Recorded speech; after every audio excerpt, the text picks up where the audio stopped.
కోరుకుంటున్నాం.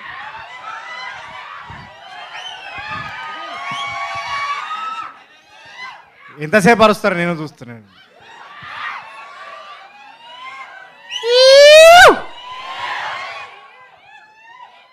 ఈ మనిషి ఉన్నాడు కదా, Narayana junior college Narayanguda branch, మేమిద్దరము ఒక్కరోజు క్లాస్లో కనబడలే, ప్రతిరోజు గేట్ బయటనే. వాస్తవానికి మేమిద్దరం క్లాస్మేట్స్, 14 ఏళ్ళ దోస్తానా.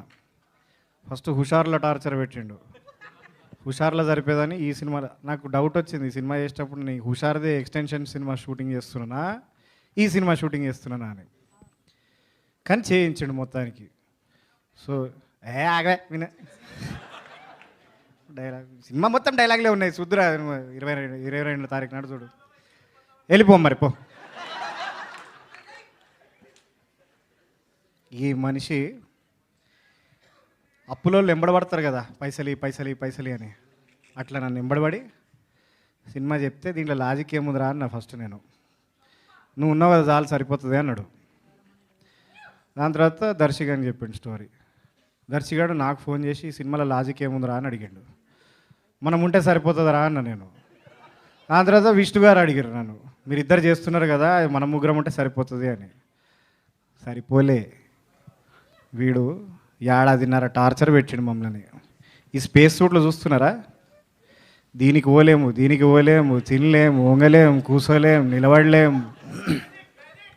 1 ఏడాది. కానీ మేము 1.5 ఏడాది కష్టపడిన ఫలితము మీరు చూడాలంటే మార్చు గట్టి చెప్పా. ఫుడ్ పెట్టండి వీళ్ళకి ఎవరన్నా. 1 2 3 అంట, గట్టిగా చెప్పండి ఒకసారి.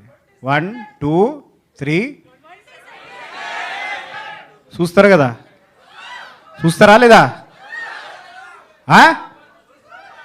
చూడాలి ఖచ్చితంగా, ఎందుకంటే ఆయన ఓము ఈయన భీము, కానీ ఈ బుస్సుని మాత్రం ఖచ్చితంగా చూస్తారు మీరు. Okay, thank you very much. Media మిత్రులందరూ కూడా చూసి మమ్మల్ని అభినందించేందుకు థ్యాంక్ యూ వెరీ మచ్. గీత గారు, నేను ఇంక ఇచ్చేస్తాను మైక్, నాకు మాటికి ఇవ్వకండి. నా ప్యాంటు జారిపోతుంది లోపల. ఏంటిది ఇవ్వండి డైలాగ్. నా డైలాగా? పైసలు చెప్తా నేను డైలాగ్. హలో మామా బ్రోస్, లైక్ చేయండి, షేర్ చేయండి, సబ్స్క్రైబ్ చేసుకోండి.